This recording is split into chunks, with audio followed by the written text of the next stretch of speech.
La porte interdite, deuxième partie, chapitre 4.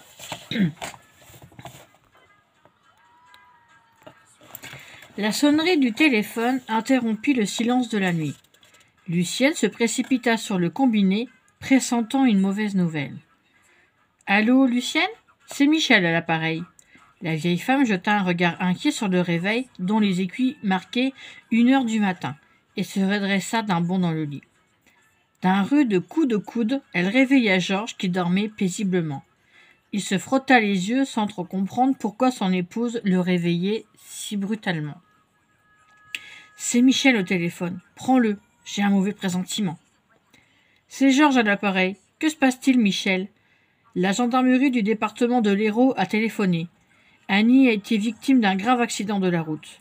Elle et Eric ont été transportés à l'hôpital Sainte-Catherine.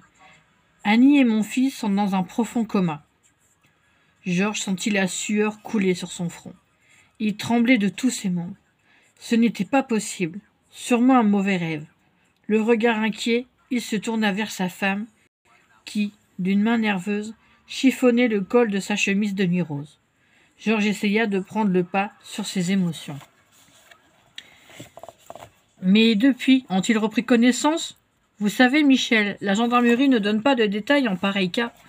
Malheureusement, ils m'en ont dit assez pour savoir que leur état était critique. Je pars tout de suite à l'hôpital. J'ai un avion dans 1 heure. Nous aussi, nous allons partir et vous rejoindre là-bas. Donnez-moi toutes les coordonnées de l'hôpital, je vais les appeler. » Quand il raccrocha le téléphone, c'est à peine s'il osa affronter le regard de sa femme. Il fallait être fort pour deux. Était-il possible qu'ils en viennent à perdre leur fille et leur petit-fils en même temps ? Si seulement il avait écouté Lucienne quand elle se disait inquiète le jour du départ d'Annie, il les aurait empêchés de partir. C'était sa faute. Le vieil homme serra les mâchoires sous le poids du remords. « Notre fille a eu un accident de voiture, ma chérie. »« Mais ils n'ont rien, hein, Georges ? » ?»« J'ai peur, au contraire, que ce soit grave. »« Ils ne sont pas... Non, mais ils sont dans un profond coma, tous les deux. » Lucienne posa ses mains ridées sur son visage et se mit à gémir doucement. « Mon Dieu, on n'avait pas le droit de prendre sa fille et son petit-fils. Ils avaient toute la vie devant eux. Mon Dieu, par pitié, pas eux. Je vais appeler l'hôpital et ensuite l'aéroport pour prendre les réservations, annonça Georges avec autorité. Lucienne devint très vite agitée et voluble, contrairement à son mari, qui était accablé par le chagrin. « Bon, je vais passer chez Annie lui chercher des affaires. Elle en aura besoin quand elle sortira de ce sommeil. Il lui faut aussi de l'eau de toilette, cela devrait la rafraîchir. J'en mettrai également sur les mains d'Éric. Il adore quand il prend un bain ici, sentir cette bonne odeur de lavande. Il faut aussi penser à prendre des chaussons pour tous les deux. Ah, je vais emmener de la lecture pour Annie, s'il la garde un peu à l'hôpital. Peut-être des mots croisés, elle aime bien en faire. Je vais acheter à l'aéroport une bande dessinée de l'homme araignée. Eric adore ce genre de livre. » Georges la prit doucement par les épaules et avec une voix très douce essaya doucement de la remettre sur les rails de la réalité. Il ne voulait pas, en arrivant à l'hôpital, que Lucienne s'attende à voir sa fille et son petit-fils en pleine forme. Michel avait été très clair sur ce point. Il ne restait malheureusement que très peu d'espoir de les maintenir en vie. « Lucienne, ma chérie, notre enfant et son petit garçon sont dans un état très grave. Tu comprends ? Ils ne peuvent pas te voir et encore moins lire tes livres. Ils sont dans le coma tous les deux. La seule chose censée à faire maintenant est de partir au plus vite pour être près d'eux. Le coma n'est qu'un profond sommeil. Quand ils sauront que nous sommes là, ils se réveilleront. » Georges avait le cœur déchiré. Il la prit dans ses bras et la berça doucement contre lui. « Je suis certain qu'ils sentiront notre présence et notre amour, répondit-il. Alors, dépêchons-nous, il faut partir. Hâte-toi de téléphoner, je vais faire nos valises. » Michel était dans l'avion qui se préparait à décoller. Il fallait compter à peu près 1h30 de trajet. En fermant les yeux, il tenta de se souvenir des événements qui avaient contraint sa femme et lui à en arriver là. Le gendarme qui l'avait prévenu de l'accident avait mentionné une collision entre la voiture de son épouse et le véhicule d'un homme seul à bord. Toujours d'après les renseignements du gendarme, ce monsieur n'était pas mieux loti que sa femme et son fils, étant également dans un profond coma.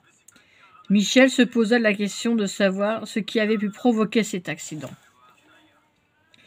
Annie ne devait pas emprunter les petites routes, mais garder l'autoroute jusqu'au bout. De cela, il en était certain, puisqu'il avait vu la feuille où était noté son itinéraire. Alors, que faisait-elle sur cette route secondaire à une heure pareille? D'après le gendarme, Annie était en tort. C'est son véhicule qui est venu s'encastrer dans la voiture de cet homme. Visiblement, elle lui avait coupé la route et était entrée de plein fouet dans l'autre véhicule. Il semblait que les deux conducteurs roulaient beaucoup trop vite, ce qui ne leur avait pas donné le temps nécessaire de freiner.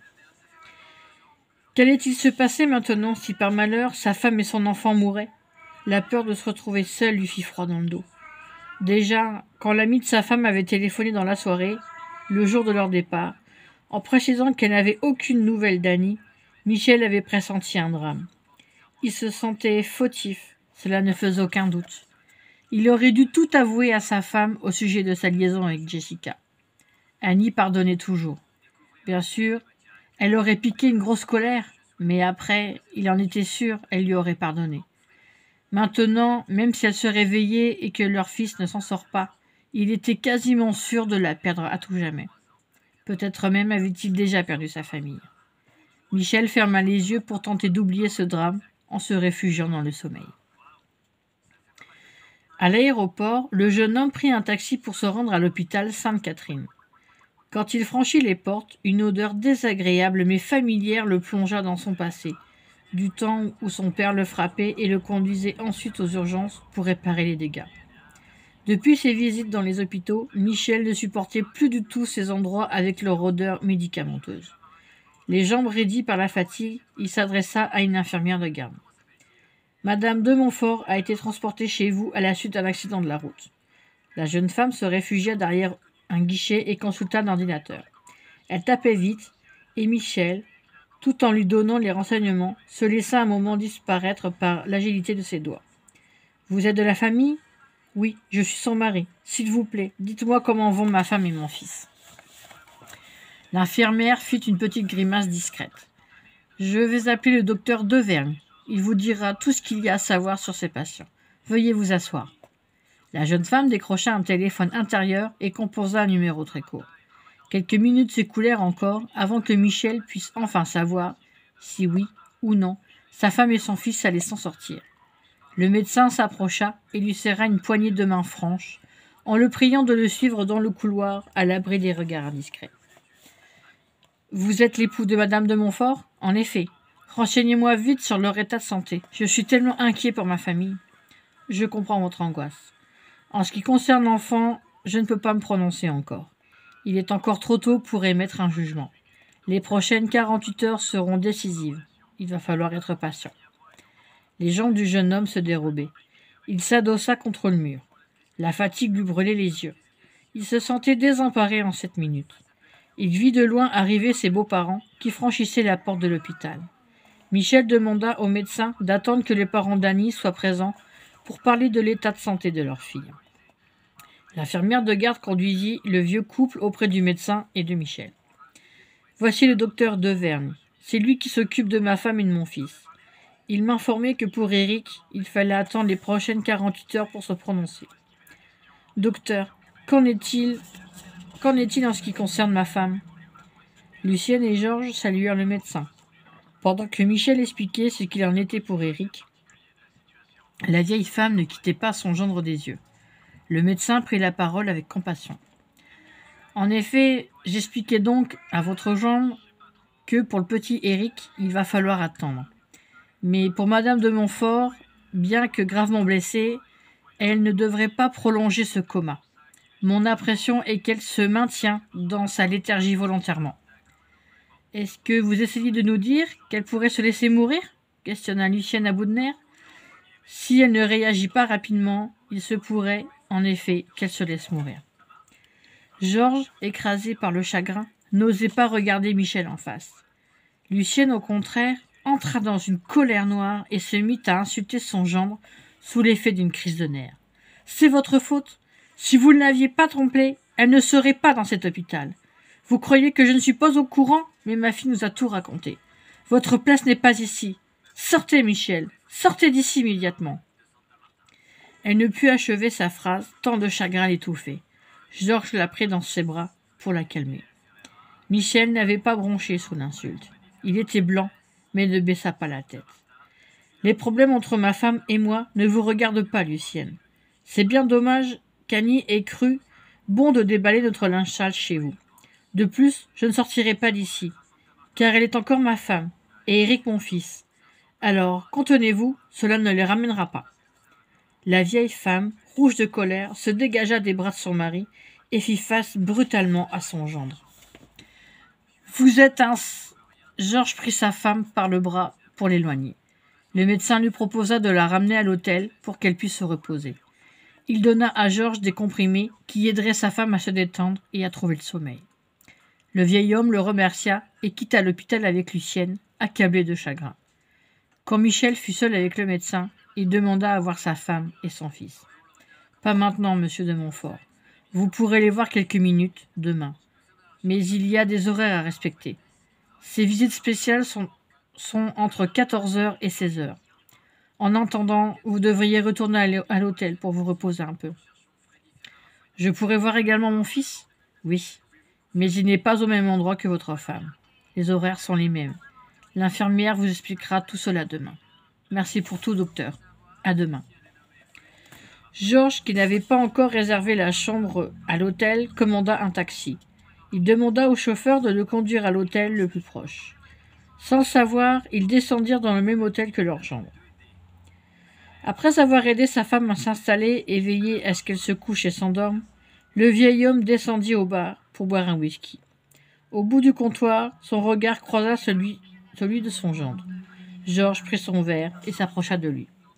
« Ne lui en voulez pas, Michel. Elle a tellement de chagrin. Et moi, dans l'histoire, je risque de perdre ma femme et mon fils. Croyez-vous que j'ai besoin d'insultes pour tenir le coup? Pour le moment, il faut se serrer les coudes et se relayer auprès d'eux pour qu'ils sachent que nous sommes là. Vous avez entendu, comme moi, le médecin. Annie se laisse mourir. Cela, je ne peux pas l'accepter, et ma femme encore moins. Le chagrin la rend agressive. Que votre femme se calme et tout ira bien. » Dès le lendemain, à l'heure des visites, Lucienne et Georges se tenaient devant la porte menant au service des soins intensifs. Une infirmière filtrait les visiteurs, en précisant qu'ils n'étaient autorisés à rester que quelques minutes seulement, et une personne à la fois. La vieille femme piaffait d'impatience. Le médecin rejoignit le couple. Il pria Lucienne de s'éloigner un peu, afin de pouvoir clarifier la situation avec elle. De cette façon, il la préparait à un choc. « Ne soyez pas surprise quand vous la verrez. Bien sûr, elle est abîmée par l'accident, mais cela disparaîtra avec le temps. Nous avons mis sa jambe en traction. Dès qu'elle sera un peu plus forte, nous l'opérerons. Pour le moment, elle doit retrouver la force de vivre et de se battre. Croyez-vous tenir le coup, madame ? » ?»« Oui, docteur, je suis prête. » Le docteur Devergne fit signe à l'infirmière, qui ouvrit la porte pour laisser passer le médecin accompagné de Lucienne. Il la fit entrer dans une salle où il fallait se vêtir d'une blouse. Peu après, ils pénétrèrent dans une petite pièce où se tenait un lit anarché d'appareillage de toutes sortes. Annie se trouvait là, au milieu de ce lit, toute petite, toute fine, à la peau trop blanche et tellement vulnérable. Elle avait planté dans le bras une perfusion, un tuyau entrait dans son nez, et un plus gros encore dans sa gorge. Des contusions multiples apparaissaient partout sur son corps et sur ses bras. Sa jambe était suspendue en hauteur. Lucienne ne reconnaissait pas son enfant. Elle eut un mouvement de recul en entrant dans la chambre et chuchota. « Ce n'est pas ma fille, docteur. »« Si, madame. Je vous avais prévenu. Voyez-la comme elle est, et non pas comme vous devriez la voir. Elle est en vie. » La vieille femme, les larmes aux yeux, s'approcha du lit à nouveau. « Est-ce qu'elle nous entend ?» Cette théorie est très controversée. Certains prétendent que oui, et d'autres que non. Moi, je sais qu'elle m'entend. Puis-je lui parler ? Allez-y, mais pas longtemps. Lucienne, tout près du lit, prit la main de son enfant dans la sienne et lui chuchota à l'oreille. « Annie, c'est maman. Reviens parmi nous. Papa est à côté, dans le couloir. Il va venir te voir. » Chérie, réveille-toi. On t'aime tellement. » Le médecin lui fit signe de sortir. Lucienne jeta un dernier coup d'œil sur ce corps inerte qui représentait son enfant. Elle doutait de l'avoir un jour marché, parler et rire à nouveau. Aujourd'hui, cela lui semblait impossible. On était bien loin des mots croisés qu'elle voulait lui apporter. Quand Lucienne rejoignait son mari dans le couloir, il y avait également Michel, qui attendait nerveusement. Georges prit sa femme par les épaules. « Alors, ma chérie ? » ?»« Elle est comme morte, toute défigurée et pleine de bleu. »« Elle est comme morte, je te dis. » Le médecin, qui avait tout entendu, se fâcha. « Allons, madame, ne dites pas cela. Vous verrez dans quelques jours, si elle sort de son coma, vous ne la reconnaîtrez pas, et dans le bon sens cette fois. » Le soleil était déjà haut dans le ciel. Eric et son petit chien jouaient dans le parc comme ils le faisaient chaque jour. Ces deux-là étaient inséparables. Danny avait tenu sa promesse. Il ne fumait plus, mais mâchouillait sans cesse du chewing-gum pour compenser le manque de tabac, et cela avait le don d'agacer Annie.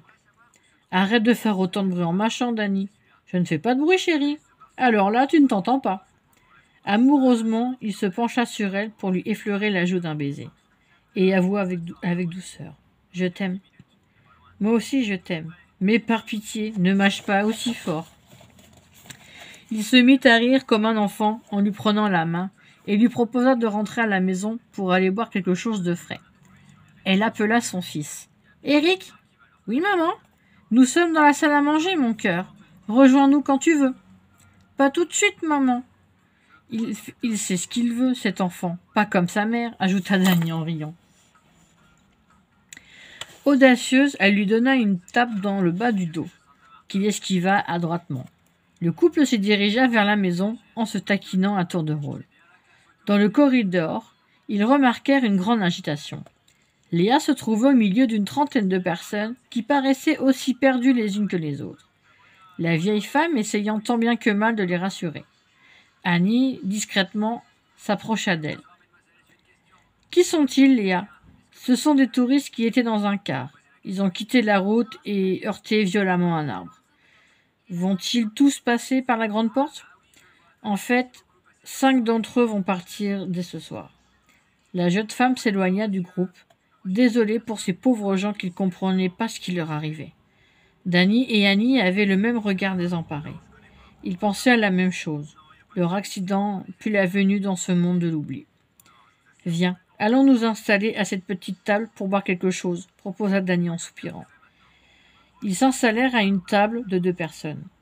Annie tournait le dos au fond de la salle. Son compagnon lui fit remarquer qu'il y avait une personne nouvelle. En effet, un homme assez âgé se tenait assis tout au fond de la salle. Il semblait tellement désorienté que Danny eut pitié de lui. Cet homme là-bas a l'air tellement seul et triste que je vais aller l'inviter à venir boire un verre avec nous, si tu es d'accord. La jeune femme, sans se retourner, accepta d'emblée. Au moment où il quittait la table, elle le retint par le poignet. « Chérie, jette ton chewing-gum avant de lui parler, ou bien il ne comprendra rien. Méchante, va. » Il lui donna une petite claque sur la joue et s'éloigna en riant. La jeune femme se mit à rire également. Entre eux, il y avait une complicité énorme. Ils étaient toujours du même avis. Jamais ils n'avaient eu une querelle ou un simple désaccord. C'était l'amour parfait. Annie se sentait tellement bien, entourée entre son fils, sa grand-mère et l'homme qu'elle aimait tendrement, qu'il n'était pas question pour elle de quitter cet endroit paisible. Le jeune homme s'approcha de la table de l'inconnu. Cet homme semblait en proie à un grand désarroi. « Je peux m'asseoir un moment avec vous ?» questionna Danny. « Oui, je vous en prie, » répondit le vieil homme. « Accepteriez-vous de venir à notre table, prendre un verre avec ma femme et moi ? » ?»« Vous êtes avec votre femme ? » ?»« Oui, elle est là-bas. » L'inconnu se leva et accepta avec joie la proposition du jeune homme. Depuis son arrivée dans cette maison, quelques heures auparavant, il se sentait complètement perdu. Il ne savait pas du tout où il se trouvait.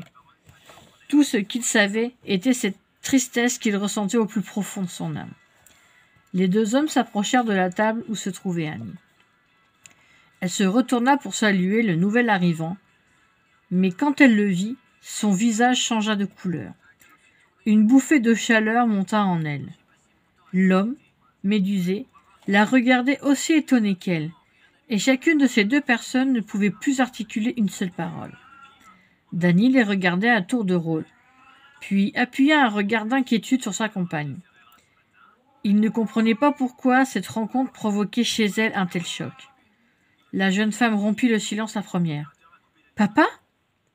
Annie ? Annie, ma chérie, c'est toi ?» Elle se jeta en larmes dans les bras de son père. Georges ne comprenait pas ce qui se passait, mais Annie avait compris que son père ne faisait déjà plus partie des vivants. « C'est ton père, Annie ? » ?»« Oui, Danny. Mais qu'est-ce que tu fais là, papa ?» Léa avait insisté de loin à la scène émouvante. Lentement, elle s'approcha. Georges ne semblait pas reconnaître sa belle-mère. « J'aurais voulu t'éviter ce choc, Annie, dit Léa avec douceur. « Léa ? Questionna Georges. « Oui, papa, c'est grand-mère Léa. » Au même moment, Eric, tel une tornade, fit irruption dans la salle. Il s'arrêta net devant ces 4 personnes sérieuses et tristes à la fois. Puis, marquant une hésitation, l'enfant fixa son grand-père et se mit à crier de joie en lui sautant dans les bras. L'homme le serra très fort contre lui. « Eric et Annie, cela fait longtemps que je vous cherche. Papa, explique-moi comment tu es arrivé là. » Tout le monde prit place autour de la table. Mais avant que Georges ne commence son récit, Léa demanda à Eric d'aller profiter du soleil dans le parc. « Mais c'est le petit chien que Lucienne et moi t'avons offert. »« Oui, grand-père, il est mignon et je l'adore. Il me suit partout. »« Eric, s'il te plaît, mon chéri, tu raconteras tout plus tard. »« Oui, maman. » L'enfant quitta la salle en maugréant. Georges commença son étrange récit. « En fait, Annie, il est difficile pour moi de t'expliquer ce qui s'est passé. Je me souviens seulement que j'étais avec ta maman à l'hôtel le soir où nous t'avons retrouvée. Tu gisais, inconsciente, sur un lit d'hôpital. Le médecin nous a conseillé de partir nous reposer. Le chagrin fut énorme pour nous. Le médecin nous a affirmé que tu te laissais mourir. De retour dans la chambre d'hôtel, je me suis sentie très fatiguée et mon cœur s'est emballé. Je n'ai rien dit à ta mère. Je me suis allongée. Quand je me suis réveillée, je me trouvais dans les bois. Et c'est par hasard que je suis tombée sur cette maison. Mais Lucienne n'était plus avec moi. » Il baissa la tête pour dissimuler ses larmes. Léa posa sa main sur celle de Georges. « Votre corps est là-bas, mais votre esprit est avec nous. Vous vous trouvez à mi-chemin entre la vie et la mort. »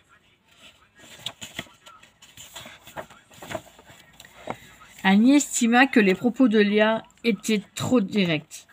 La vieille femme comprit la réprobation de sa petite-fille. Elle expliqua pourquoi il ne fallait pas perdre de temps. « Ton père, ma chérie, devra passer par la grande porte ce soir avec les autres personnes dont je t'ai parlé tout à l'heure. » La jeune femme, tremblante, mit sa main devant sa bouche pour ne pas crier d'effroi. Elle venait de retrouver son père et déjà il devait disparaître. Léa leur conseilla de profiter au maximum du moment privilégié qui leur était offert d'être ensemble. Annie expliqua à son père l'accident de voiture avec Danny. Georges ne paraissait pas surpris. Il prit les mains de sa fille dans les siennes et lui conseilla ceci. « Annie, il faut lutter pour ta vie. Si je suis là, c'est que j'avais trop de chagrin pour vous avoir perdu, toi et Eric. Si vous ne revenez pas parmi les vivants, ta maman en mourra, elle aussi. En ce moment, elle doit être désemparée depuis mon départ. Je ne veux pas prendre la porte interdite pour retourner parmi les vivants. Je veux partir avec ma famille, Danny et toi, par la grande porte. » Léa plongea son regard dans celui de sa petite fille et lui dit avec douceur, en détachant chaque mot. « Mon enfant, tu dois comprendre que pour vous 3, l'heure n'est pas encore venue. Dès demain, vous passerez par la porte interdite et je vous y aiderai. »« Mais Léa, je ne veux pas quitter mon père. » »« Alors, profite bien de lui, car dans cet endroit, tu n'as pas le pouvoir de décider. Ton sort est déjà réglé. » Malgré son chagrin, Annie accepta de repartir dans le monde des vivants pour aller protéger sa maman. L'après-midi passa très vite. Quand le soir arriva, Annie coucha Eric comme d'habitude, mais refusa de révéler à son fils le départ de Georges. Il serait bien temps, demain, de le lui apprendre. Ils attendirent le signal de Léa pour le grand départ. La jeune femme était allongée près de l'homme qu'elle aimait. Sans se l'expliquer, elle ressentit une angoisse profonde. Qu'allait-il se passer dans l'autre monde après le retour? Elle se serra contre Danny, comprenant bien que le jeune homme ressentait la même angoisse. Allait-il se perdre dans le monde des vivants? Ils ne se connaissaient même pas. Elle ne se sentait pas le courage de perdre cet homme, et pourtant, pour sa mère, il le fallait bien. Depuis le matin, elle entendait des voix très loin qui semblaient prononcer son nom. La jeune femme ne savait pas du tout d'où elles pouvaient provenir. Elle les entendait, c'est tout. Dans l'endroit où elle se trouvait, on ne se posait pas de questions et l'on se laissait guider sans révolte d'aucune sorte. « Danny, on ne se verra peut-être plus jamais. En as-tu conscience? » « Je sais, ma chérie. Mais nous avons toi et moi de la famille qui souffre à cause de nous et qui voudrait nous garder en vie. Je suis confiant. Je crois que notre amour traversera le temps et que nous nous rencontrerons à nouveau. Je sais que si je te revois, peu importe ton apparence, mon cœur te reconnaîtra, sans se tromper. Sois sans crainte, tout ira bien. » Elle ferma les yeux et finit par s'endormir. Le moment tant redouté par le couple arriva. Annie se tenait devant cette grande porte qu'elle n'avait jamais vue, avec son père et d'autres personnes. Léa était parmi eux. Elle fit signe à sa petite fille que l'instant de faire ses adieux à Georges était venu. La gorge nouée, elle l'embrassa tendrement. Georges était calme, sachant que Lucienne ne serait plus seule. Une grande lumière auréola la porte. Des formes vagues se déplaçaient dans les airs et semblaient être là pour accueillir leur famille. Ils se tenaient loin de la porte. Léa, d'une voix paisible, annonça le moment fatidique de la séparation. Georges embrassa sa famille une dernière fois. Annie se mit à pleurer quand elle le vit s'éloigner doucement dans le halo de lumière trop vive. Quelques ombres se détachèrent du groupe pour venir à sa rencontre. Il se retourna une dernière fois pour envoyer un baiser imaginaire de la main en direction de sa fille. Pardon. Comme il avait coutume de le faire quand elle était à l'intérieur de la maison et lui dans son jardin. La porte se referma doucement. Annie ferma les yeux et se sentit soudain attirée par cette lumière incandescente. Fit un pas vers elle, mais aussitôt Danny la retint d'une main ferme. « Non, ma chérie, pense à ta promesse. » Quand la grande porte fut totalement refermée, le couloir fut plongé à nouveau dans les ténèbres. La jeune femme n'avait jamais assisté à une scène telle que celle-ci. Mais pour Danny, c'était autre chose. Il savait maintenant comment se déroulait le grand départ.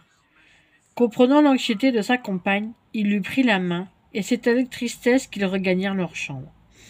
Le couple décida d'un commun accord de passer la fin de cette nuit-là ensemble. Une fois couchée, Annie n'arrivait pas à trouver le sommeil.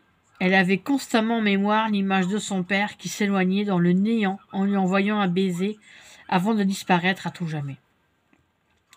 Elle se demanda longtemps qui Georges avait pu retrouver pour le guider vers la paix éternelle. Danny se pencha vers elle et lui donna un baiser plein de tendresse. Ils firent l'amour sans bruit pour ne pas réveiller Eric qui dormait dans l'autre lit avec dans ses bras son petit chien. Les deux amants savaient pertinemment que c'était la dernière fois qu'ils faisaient l'amour ensemble. Au petit matin, ils finirent par s'endormir, serrés l'un contre l'autre comme deux naufragés à la dérive. Ce matin-là, à 9h, ils étaient déjà levés et prêts à sortir. L'enfant dormait toujours, d'un sommeil paisible. Cette journée était la dernière à passer ensemble, et il n'était pas question de perdre une seule de ces précieuses minutes. Annie était assise sur le bord du lit de son enfant. Tendrement, elle lui caressa les cheveux. Eric ouvrit les yeux avec difficulté. « Où est grand-père ?»« Souviens-toi, Eric, ton grand-père te l'a expliqué hier. Il nous a fait ses adieux, car il a dû partir très loin. pour toujours. On ne le verra plus, maman? Pas ici, non, mais un jour lointain, nous serons de nouveau réunis dans un autre monde. Et nous, on ne partira jamais d'ici? Si, mon cœur, justement, notre départ est prévu pour cette nuit. Toi, Danny, moi et ton petit chien Filou. Tu vas bientôt revoir ton papa. Oh, chouette! Vivement ce soir! Les jeunes gens, la mort dans l'âme, échangèrent un regard attristé. Bien sûr, l'enfant ne se rendait pas compte de la nouvelle épreuve qui les attendait. Pour ne pas l'inquiéter, ils se joignirent à son bonheur. Pour eux, le compte à rebours avait commencé. Lucienne était debout à côté de Michel. Ils avaient accepté l'un et l'autre de faire une trêve en cette journée de tristesse. La chaleur était étouffante. Beaucoup de monde s'était déplacé pour l'enterrement de Georges. C'était un homme très apprécié par son entourage, toujours prêt à aider son prochain. Le moment de déposer une rose sur le cercueil fut très pénible pour la vieille femme. Elle se demanda si elle en aurait le courage. Le maître de cérémonie distribuait à chaque personne une rose rouge. Lucienne devait commencer. Elle s'approcha tremblante au bord de la fosse béante. Sur le côté était posé le cercueil en chêne clair. Les jambes de la pauvre veuve se dérobaient. Michel s'approcha de sa belle-mère pour la soutenir. Brisée par le chagrin, elle embrassa sa petite fleur et la déposa délicatement sur la dernière demeure de son défunt mari. Elle frémit soudain en imaginant que peut-être Annie et Eric suivraient le même chemin. Michel, avec de la pitié dans le regard, obligea sa belle-mère à s'éloigner de la fosse. Le long défilé de la famille et des amis commença. Il avait été décidé qu'il n'y aurait pas de condoléances. Un grand livre était posé sur une table à l'entrée du cimetière, à la disposition des personnes présentes, pour leur permettre de rendre un dernier hommage aux chers disparus, en inscrivant sur les pages blanches toute la peine qu'ils ressentaient. Lucienne avait remarqué de la pitié dans le regard de certaines personnes. Les commérages allaient bon train depuis quelque temps. Elle entendit chuchoter derrière son dos. Cette pauvre femme, sa fille et son petit-fils sont pratiquement morts et maintenant, c'est son pauvre mari qui décède. Ce pauvre Michel qui se retrouve tout seul. Ah, quelle misère! La cérémonie terminée, Michel et Lucienne regagnèrent leur véhicule garé devant les portes du cimetière. Cette veuve inconsolable n'arrivait plus à pleurer. Cette fois, elle avait touché le fond. Pour elle, le monde s'écroulait. Elle réalisa que si, par malheur, sa fille et son fils succombaient à leurs blessures, elle n'aurait plus de famille. Son gendre l'état montait en voiture et ils prirent le chemin de la maison. Ni l'un ni l'autre n'avait envie de parler. Il gara sa voiture dans l'allée et très gentiment aida Lucienne à descendre. Il tenta de lui prendre le bras pour entrer dans la maison, mais elle se dégagea sèchement, ce qui surprit le jeune homme. La trêve était rompue. Lucienne en voulait trop à son gendre. Si elle en était là, c'était bien sa faute. Le jeune homme, fier, resta calme, mais une fois dans le salon, il lui fit face brutalement. « Il faut que nous parlions, je n'ai rien à vous dire. Pourtant, chère mère, je vous rappelle que votre fille, ainsi que mon fils, ont besoin plus que tout de notre soutien et de notre amour. Annie n'a pas besoin de vous, elle a sa mère. Je retourne de demain à son chevet, à l'hôpital.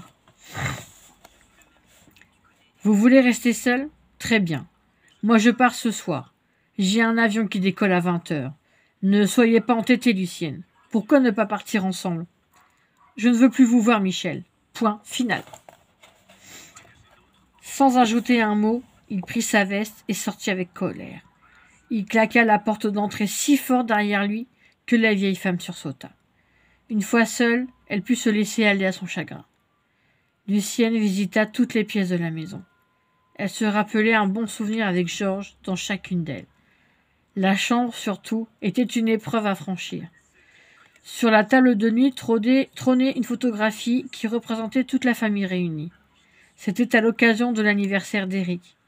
Ce jour-là, elle ne se doutait pas que c'était pour elle la descente aux enfers. La vieille femme s'écroula en travers de son lit, en larmes. Vaincue par la fatigue, elle finit pourtant par sombrer dans un sommeil peuplé de cauchemars. Danny essaya toutes les manières possibles de garder un climat de gaieté vis-à-vis d'Annie et d'Eric. La journée se déroulait bien. L'après-midi, la jeune femme mit son fils au lit pour une petite sieste. Eric était un enfant adorable. Son petit copain à quatre pattes le suivait partout à la trace. On ne les voyait jamais l'un sans l'autre. Chaque soir, au moment de dormir, Danny inspectait la chambre de l'enfant à la recherche d'éventuels monstres imaginaires, comme le faisait habituellement Michel. Au début, dans cette maison, c'est à Annie qu'incombait cette tâche. Pourtant, un soir, l'enfant émit le souhait que Danny prenne le relais. Ces deux-là aussi étaient devenus inséparables. Qu'en serait-il au moment des adieux? Est-ce qu'au moins l'une de ces personnes se souviendrait de leur passage dans ce monde étrange? Annie se promit de poser la question à Léa, qui la renseignera à ce sujet. « Danny, ce soir, tu ne pars pas avec nous ?» questionna l'enfant un peu nerveux. « Si, mon poussin, je ne souhaite pas être séparé de toi et de ta maman. » Le jeune homme se retourna vers sa compagne pour vérifier l'exactitude de sa réponse. Elle fit signe que oui. Il avait trouvé les mots justes. Il embrassa l'enfant et caressa Philou, qui lui avait envie de jouer plutôt que de dormir. Annie s'approcha du lit et fit un gros câlin à son petit garçon. Elle était au moins sûre d'une chose, elle ne serait pas séparée de lui. « Dors, mon fils. Philou veille sur toi. » Elle ferma la porte doucement derrière elle et retrouva Danny qui l'attendait dans le couloir. La jeune femme proposa d'aller à la rencontre de Léa. Ils la trouvèrent fidèle à son poste, dans la cuisine. La vieille femme savait toujours quand sa petite fille désirait lui parler. Quand le couple franchit le seuil de l'office, elle leur fit à tous les deux un sourire rassurant. Annie, comme lorsqu'elle était petite fille, courut se jeter dans ses bras. Ils prirent place autour d'une table. « Tu veux me poser des questions, ma chérie ?» demanda Léa avec douceur. « J'aimerais savoir si, à notre retour dans le monde des vivants, nous garderons en mémoire ce que nous vivons ici. En principe, les âmes qui passent ici un temps plus ou moins long ne se souviennent pas du tout de leur passage dans le monde de l'oubli en franchissant la porte interdite. Peu à peu, les gens reprennent une vie normale. Quelquefois, ils reviennent, mais cette fois, c'est pour franchir la grande porte. Cependant, Annie, je vais te faire un cadeau exceptionnel. Toi, et toi seul, tu te souviendras de toute cette aventure. Danny et Eric oublieront ce passage de leur vie. Cela veut dire que je ne reverrai jamais l'homme que j'aime? Cela veut surtout dire que tu dois te fier à ton destin. Si votre destinée veut que vous vous aimiez comme ici, vos chemins se croiseront à nouveau. Merci Léa, je crois que j'ai compris. À ce soir. Le jeune couple sortit main dans la main. S'ils s'étaient retournés, alors ils auraient surpris l'inquiétude sur le visage de la vieille femme. Elle seule connaissait la terrible vérité, mais Simon n'en avait pas parlé à sa petite fille.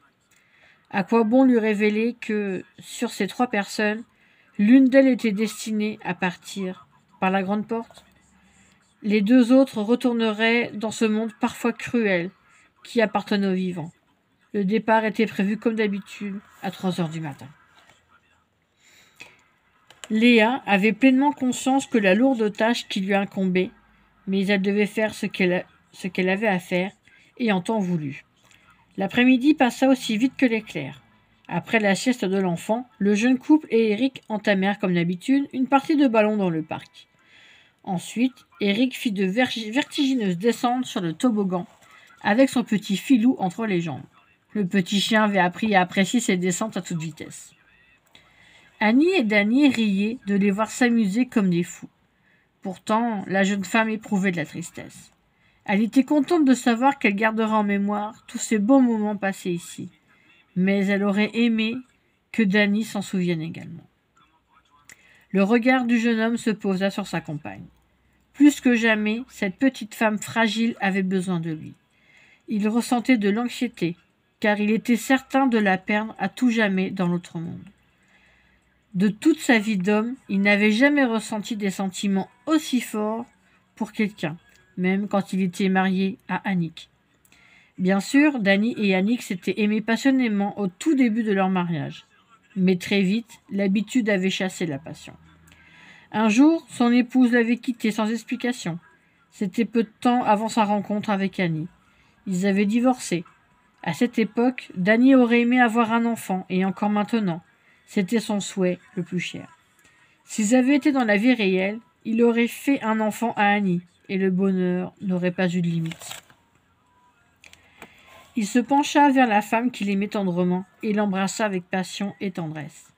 Danny était content de savoir qu'elle se souviendrait longtemps de ce baiser, et qu'elle l'emporterait avec elle pour le ranger dans un coin de sa tête, dans la boîte à bons souvenirs. Crois-tu, comme l'affirme Léa, que le destin nous mettra une seconde fois face à face, mon amour? Je le souhaite de tout mon cœur, Annie. Je ne veux pas te perdre, sois-en sûre. Je fais confiance au destin.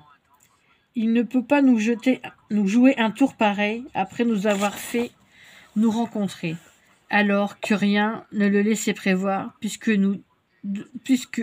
tu devais théoriquement ne pas quitter l'autoroute. Quant à moi, je me suis perdue et j'ai emprunté cette petite route par erreur. C'était le destin. Nous devions nous rencontrer. Je ne voudrais pas te voler ton humour, mais cette rencontre fut une rencontre fracassante, dit-elle ironique. Cette réflexion fit sourire le jeune homme, mais derrière ce sourire, une angoisse se dissimulait, car malgré ses affirmations, il n'était pas du tout certain qu'il se reverrait un jour. Léa n'avait rien affirmé. Vers 19h, ils pénétrèrent dans la grande salle pour prendre leur dernier repas ensemble. De loin, Léa leur fit un sourire pour leur donner courage. Annie gronda Filou qui n'arrêtait pas de s'agiter et d'aboyer. Ce fut d'autant plus étonnant que ce petit chiot était toujours très calme. Ce soir, pressentant ce qui allait se passer, Filou se montra nerveux et très agité. Danny parvint à le faire se coucher sous la table comme d'habitude. Annie, qui maniait maintenant très bien la plaisanterie, le complimenta sérieusement. « Bravo, tu n'as pas fait ton pareil pour dresser ce fauve dangereux. »« C'est fini, Madame de Montfort, la mise en boîte est terminée ?» Éric exultait. Cet enfant était la raison de vivre d'Annie. C'est aussi pour cette raison qu'elle avait décidé de repartir cette nuit. Ce petit bonhomme avait sa propre vie à vivre. Un jour, il tomberait amoureux d'une jolie fille et se marierait. Plus tard, Annie éprouverait la joie de devenir grand-mère, et si le destin lui était favorable, Danny ferait un merveilleux grand-père. Elle imaginait cette scène, et cela la fit sourire. « Pourquoi ce petit sourire, madame ? Veux-tu que je te fasse dévorer toute crue par Filou ?» lui dit Danny en riant. Le repas se déroula dans la bonne humeur. Après le dessert, Annie proposa la petite promenade quotidienne dans le parc, mais cette fois en compagnie d'Éric et de son inséparable petit chien qui semblait se calmer un peu. Annie et Danny firent de grands efforts pour garder leur joie de vivre jusqu'au bout, préservant ainsi l'enfant d'une angoisse certaine. Mais plus l'heure avançait, plus l'anxiété gagnait. La jeune femme ne lâchait pas la main de Danny. Vers 21h30, il fut question d'aller coucher Éric. L'enfant était surexcité à l'idée de partir. Enfin, il allait retrouver tout ce qu'il aimait, surtout son papa, qui lui manquait beaucoup. « Nous allons arriver dans la nuit ou demain matin ?» questionna-t-il. « Je ne sais pas au juste, mon chéri. On verra bien. »« On retournera vivre avec papa ?» Annie n'avait pas le courage ni le droit de mentir à son fils. Et même si Éric ne se souvenait pas de ce qu'elle lui dirait ce soir, elle préféra la vérité au mensonge. Danny n'était pas pour cette décision, mais il la laissa faire à sa manière. La jeune femme fit asseoir Éric sur un banc près d'elle. « Tu sais, mon cœur, il arrive parfois que dans les couples mariés, comme papa et moi, le papa et la maman ne s'aiment plus comme avant. »« Tu n'aimes plus papa ?» interrompit l'enfant. « Plus comme avant, mais je l'aime bien quand même, et pour lui, c'est la même chose. Il aime une autre femme. Tu te souviens, nous l'avons rencontrée à la maison, cette grande et jolie dame rousse. Il aime cette dame-là? Mais tu disais qu'elle n'était pas jolie. » La logique de son fils mettait la jeune femme mal à l'aise. Danny trouvait qu'elle s'enlisait à chaque parole, mais il ne savait pas comment lui venir en aide.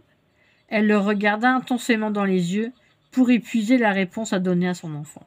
« Ce n'est pas la fin du monde quand même, et puis sache que ton papa et moi ne cesserons jamais de t'aimer toute notre vie. C'est à cause de Filou que vous ne vous aimez plus ? Non, non, Eric, Philou n'a rien à voir dans cette histoire. Simplement, papa aime une autre femme, et moi, j'aime un autre homme. Le mot était lâché et Danny se sentit désemparé. À quelques heures de se quitter, l'enfant apprenait la mésentente de ses parents et en même temps leur liaison respective.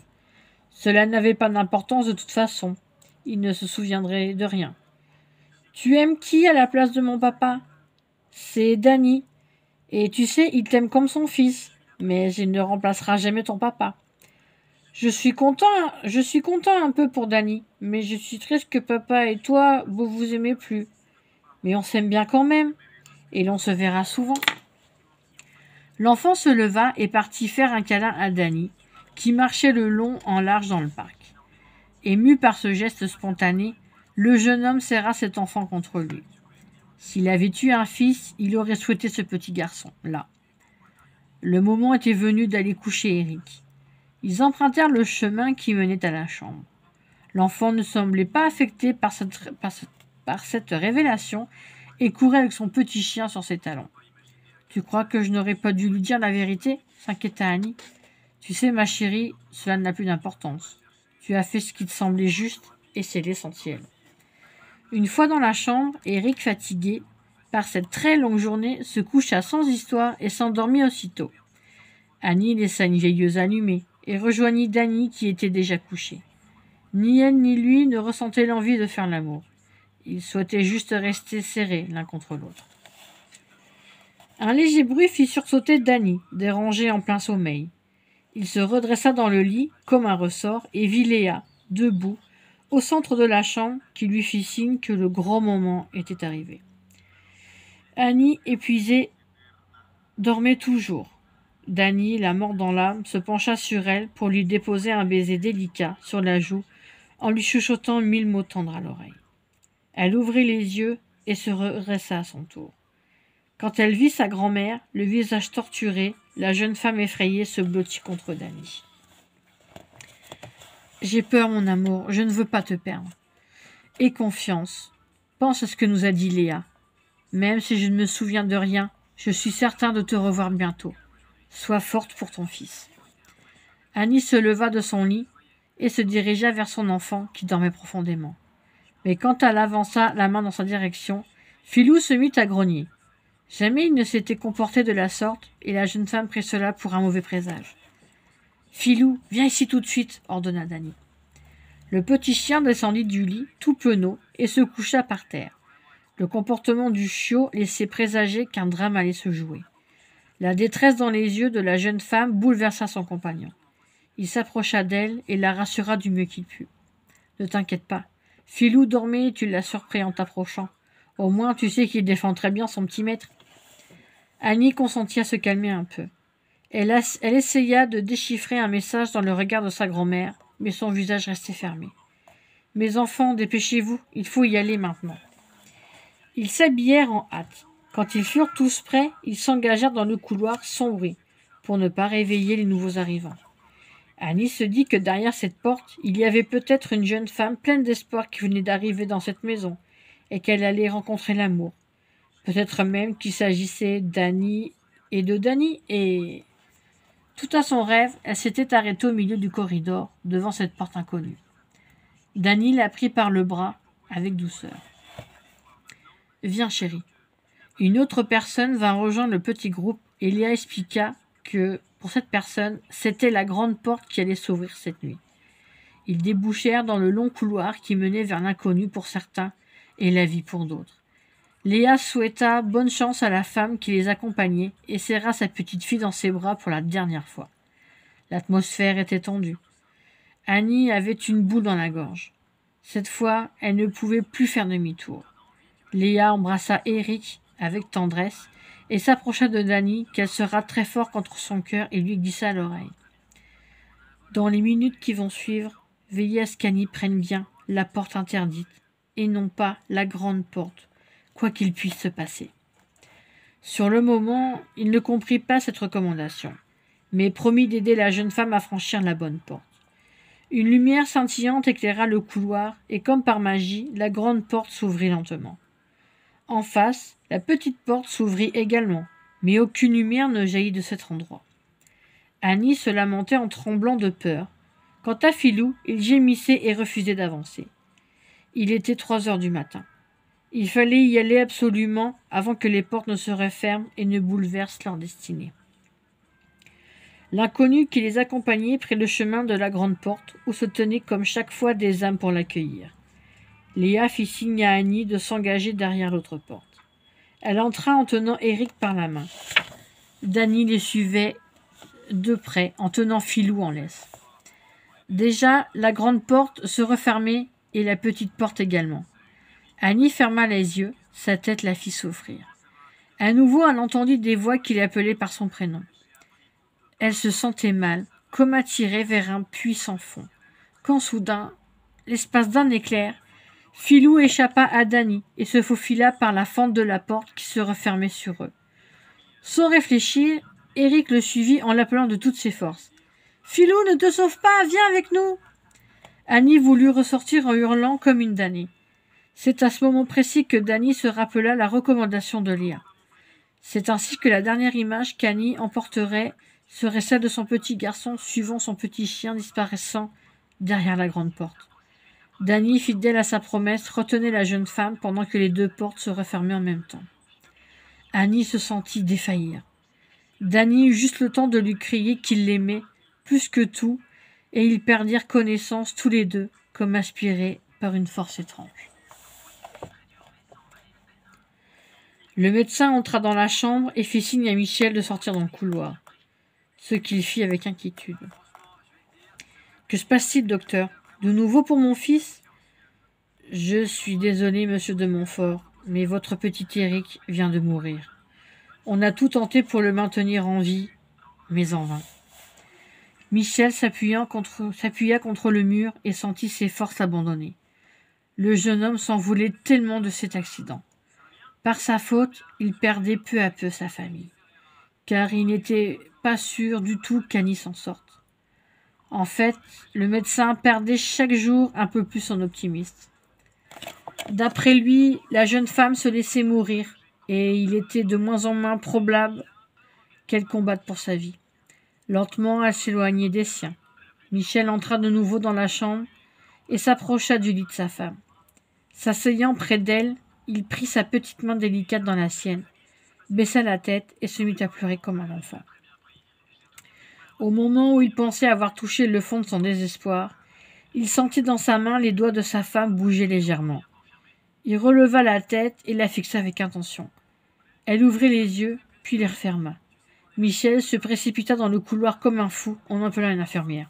« Venez vite, mademoiselle, ma femme est sortie du coma. Allez vite chercher le docteur. »« Calmez-vous, monsieur, je vais chercher le docteur d'Auvergne. » Lucienne venait juste d'entrer dans la chambre de sa fille. Elle s'arrêta au milieu de la pièce, stupéfiée par ce miracle. Son gendre la rejoignit. « Ce n'est pas possible. Regardez, Michel, elle bouge. »« Lucienne, soyez forte. »« Quoi ?» ?»« Éric vient de mourir. » Lucienne venait de ressentir les effets d'une bombe. Sa fille revenait à la vie au moment même où son petit-fils les quittait pour toujours. Le médecin qui venait d'entrer s'approcha de sa patiente et l'examina minutieusement. « Annie, vous m'entendez ? Ouvrez les yeux !» Puis, se tournant vers Lucienne et Michel, qui, pour une fois, se tenaient la main, le médecin annonça. Elle est sortie du coma. Ses jours ne sont plus en danger.